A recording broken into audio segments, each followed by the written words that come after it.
so happy you won the CEO position of Apex. I'm sure pahiyang-pahiya si Morgana kanina. Hindi siya natalo, first runner-up siya. Oh, talo pa rin yun. Di pa rin siya CEO. Bastos ka, ha? May tumulak lang naman sa'yo, kaya alam kong hindi mo yun sinasadya. It says here that Claire's a diabetic. Pero control naman po tayo kasi nagme-maintenance po siya. Mas mataas yung chance niya na magka-stroke siya. That's why she needs to be operated as soon as possible. Zoe's right. Surgery is risky, but we need to take action now to save Claire's life. See? I'm better. Masama ba loob mo kasi mas pinanigan ni RJ si Zoe? Alam niyo po ba, ex pala siya ni Totoy. Talaga? Kailangan ka namin operahan as soon as possible so that we can stop the bleeding in your brain. Ibig sabihin ba nun, kakalbuhin ako tapos bibiyakin nila yung ulo ko? Nandito raw po yung ex-girlfriend ni Doc RJ from Cebu. Anong ginagawa niya dito sa Apex? Naka-confine daw.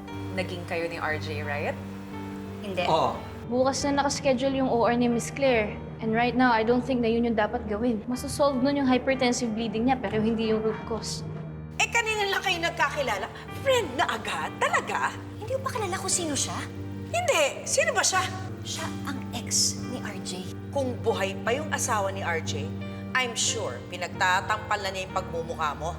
From what I heard, she was a wanted criminal when she died. Bawiin mo yung sinabi mo! Claire? Oh my God! Ate Giselle!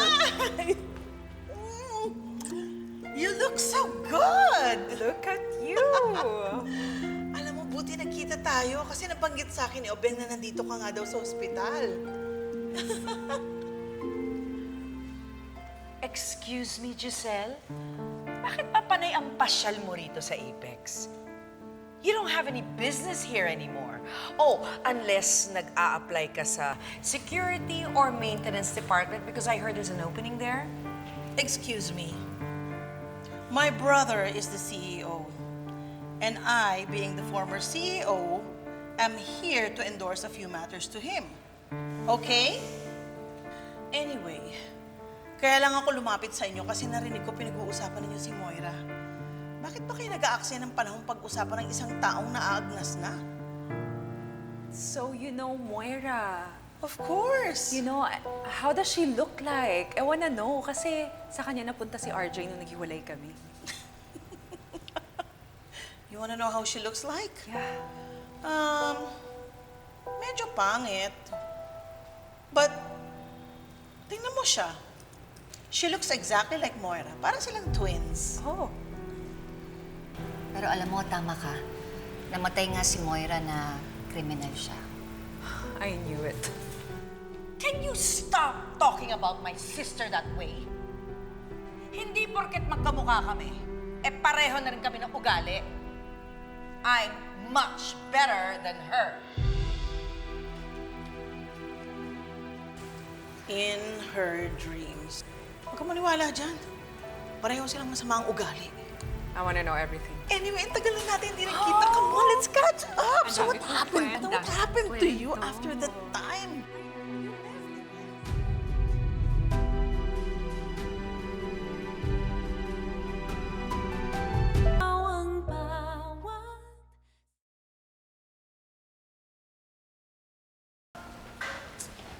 RJ, kinakabahan ako. Bakit naman? Nandito naman kami. Nandito ako. Talaga? Hindi ka alis sa tabi ko? I promise. I'll be right beside you. Thank you, RJ.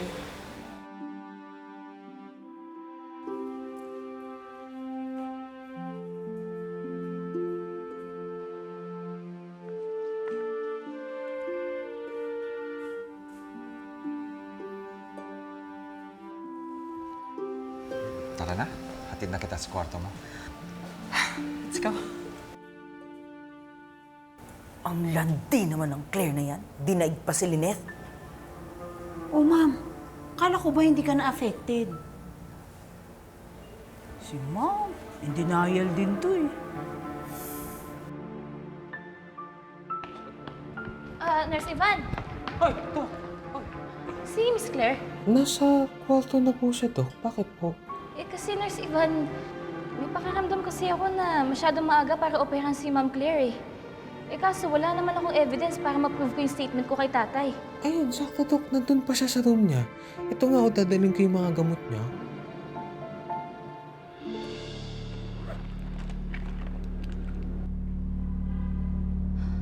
Alam ko na.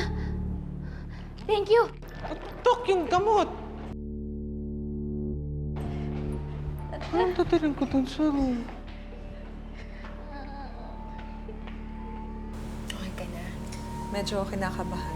Pero, asan si RJ? Kasi sabi niya, nasa tabi ko lang siya the whole time. I was just prepping, pero padating na rin yun. Zoe, anong ginagawa mo dito? Umalis ka na nga. Zoe, hindi niyo na kailangan operahan si Miss Claire. Pwede ba? Anong sinasabi mo, Dr. Santos? Alam ko na po yung pwedeng dahilan kung bakit meron po kayo intracranial bleeding. Kaya hindi na po kayo kailangan operahan. Pwede ba? Huwag ka nang manggulo dito. Umalis ka na! Bilis na! Umalis ka na! Ano pa? Wait, I wanna hear. Ano yung Dr. Santos? Miss Claire, nanggugulo lang si Doktora Santos. Hindi niya kasi matanggap, natalo siya at sa akin naniwala si Daddy. Zoe, hindi totoo yan. Andito lang ako kasi gusto kong pigilan yung procedure ni Ma'am Claire. Kasi hindi niya naman kailangan eh.